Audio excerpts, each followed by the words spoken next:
Hello दोस्तों, कैसे हो? उम्मीद करता हूँ कि सब मज़े में होगे। दोस्तों, अब मैं बताने जा रहा हूँ कुवैत के जो कुछ नए नियम लागू होने वाले हैं और जो कुछ कानून लागू हुए हैं कि जैसे आप जानते हैं कि फर्स्ट टाइम कुवैत के अंदर आप आना चाहते हैं, लेकिन आपके पास आने का कोई भी तरीका नहीं है। जब से ये मंगफ एरिया में आग लगी है और सभी जानते हैं कि 50 लोगों ने अपनी जान से हाथ धो लिया और इस टाइम कुवैत ने उस बिल्डिंग में आग लगने के बाद जो कैंपेन चालू किए गए हैं कि जैसे कि कोई भी अपार्टमेंट रहेगा या फिर जिसमें भी गैर तरीके से जो लोग रह रहे हैं, जो नियमों का उल्लंघन कर रहे हैं या फिर जिनके पास सिविल आईडी नहीं है, पासपोर्ट नहीं है या फिर वीजा कहीं का है, किसी जगह काम कर रहे हैं, तो ऐसे नियमों को लेकर सरकार ने बहुत ही ज्यादा स्ट्रिक्ट तरीके से कैंपेन चालू किए गए हैं और चेकिंग चालू की गई है। जैसे कि आपने सुना होगा कि कुवैत में अभी एक सिटी के अंदर एरिया है बेहिंद अलगार की, उसमें अभी कैसे रात में चेकिंग की गई और हद से ज्यादा लोगों को पकड़ा गया, तो उनका भेजने का प्रोसेस क्या है, तो इस वीडियो में हम पूरा जानेंगे।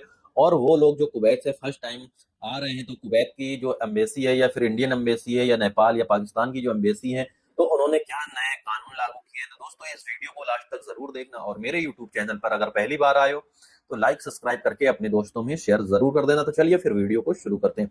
दोस्तों, आप सभी जानते हैं कि कुवैत के अंदर 12-11 तारीख में जो आग लगी थी, उसके चलते हुए 50 लोगों ने अपनी जान गंवा दी थी और उसके बाद जो कुवैत सरकार ने कदम उठाया है वो बहुत ही ज्यादा स्ट्रिक्ट तरीके से उठाया है और कुछ नए कैंपेन चालू किए गए हैं। और आप सभी जानते हैं कि 17 तारीख के बाद जो कैंपेन चालू होने वाले थे उसकी डेट बढ़ाकर अभी 30 जून कर दी गई है। तो 30 जून के बाद जो कैंपेन चला जाएंगे उसमें कितने लोग पकड़े जाते हैं, कितनों को डिपोर्ट किया जाता है और कितनों को यहाँ से भेज दिया जाता है और कितनों को ब्लॉक करके भेजा जाएगा, कितनों को व्हाइट पासपोर्ट के जरिए भेजा जाएगा, ये बाद में ही पता चलेगा। तो दोस्तों, आप सभी इस मुहिम का फायदा उठा सकते हैं और अपने घर इजिली जा सकते हैं बिना ब्लॉक हुए या फिर बिना डिपोर्ट किए। इजिली आप घर चले जा सकते हैं या आपके पास आपका इंडिया का पासपोर्ट है तो आप टिकट लेकर डायरेक्ट निकल सकते हैं। आपके ऊपर मुखालफा है, कुछ भी है, तो कोई भी आपके ऊपर एक्शन नहीं लिया जाएगा।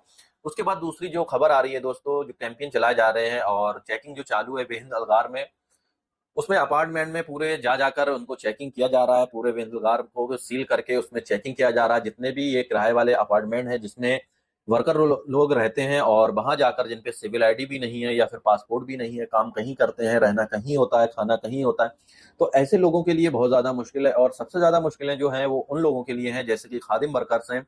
खादिम वर्कर्स जो हैं और नियमों का उल्लंघन करते हैं और पकड़े जाते हैं तो उनके लिए तुरंत एक्शन लिया जाएगा। और सरकार ने बताया भी है कि उनके रहने के लिए कोई भी कैंप वगैरह नहीं बनाए गए हैं। उनको तुरंत 2 से 4 दिन के अंदर रिपोर्ट कर दिया जाएगा, चाहे जिनके पास आईडी है और वो एक्सपायर है या पासपोर्ट है या नहीं है, या फिर जो केस के भागे हुए लोग हैं या कुवैतियों के घर से या कंपनी के घर से भागे हुए लोग हैं, उनको 2 से 4 दिन के अंदर डिपोर्ट कर दिया जाएगा। तो दोस्तों, ये अभी हर एरिया में चेकिंग चलने वाली है। अगर आप किसी भी एरिया में रहते हो तो अपनी सेफ्टी का खुद ध्यान रखें और ज्यादातर नियमों का उल्लंघन ना करें। दूसरी खबर जो है दोस्तों, कुवैत की जो सरकार है और जो अपने इंडिया में या फिर कुवैत के अंदर एम्बेसी है, जैसे कि इंडियन एम्बेसी है दिल्ली और तुम्हारा जो है नेपाल है, पाकिस्तान है, बांग्लादेश है, तो इन एम्बेसियों ने जो नए लोग यहाँ पर नए वर्कर्स कंपनी जिनको हायर करती है, तो जो वीजे के नए नियम है उनको लागू किया गया है दोस्तों। जैसे कि आपका पासपोर्ट किसी भी कंपनी में जाता है तो पहले उनको इंडियन एम्बेसी या नेपाल या बांग्लादेश या पाकिस्तान भेजकर उनको वेरीफाई किया जाएगा कि आपके पास क्वालिफिकेशन है या फिर नहीं है, 12 पास या 10 पास की आपकी मार्कशीट है या नहीं है, या फिर आप झूठ बोलकर कुवैत के अंदर एंट्री लेते हैं, तो पहले आपको फुल तरीके से वेरीफाई किया जाएगा, उसके बाद ही कुवैत के अंदर आपको एंट्री मिलेगी। दूसरे में आपको क्या है कि आप जिस वर्क में आना चाहते हैं तो उसका कोई सर्टिफिकेट आपके पास है या नहीं है। अगर आपके पास सर्टिफिकेट नहीं होगा तो आपको आने के लिए मुश्किल होगा दोस्तों। तो ये कुवैत के कुछ नियम है जो बहुत ही स्ट्रिक्ट तरीके से कुवैत सरकार लागू कर रही है दोस्तों। क्योंकि ये अभी तक ज्यादातर ऐसा होता है, कुछ लोग झूठ बोलकर आ जाते हैं, फेक पासपोर्ट में बनवा लेते हैं या फेक मार्कशीट लगा लेते हैं या डुप्लीकेट अपना सर्टिफिकेट बनवा लेते हैं कि किस वर्क में हमने काम किया है, कितना एक्सपीरियंस है। तो दोस्तों, इस पर अभी बहुत ज्यादा कानून स्ट्रिक्ट हो गया है और कुवैत के अंदर अभी रहना बहुत ज्यादा मुश्किल हो गया है। और कुवैत के अंदर जो चेकिंग हो रही है अभी कोई भी रियायत नहीं की जाएगी, डायरेक्ट रिपोर्ट करके उनको भेज दिया जाएगा। दोस्तों, आज के लिए बस इतना ही। अगर वीडियो पसंद आया हो तो अपने दोस्तों में शेयर जरूर कर दें।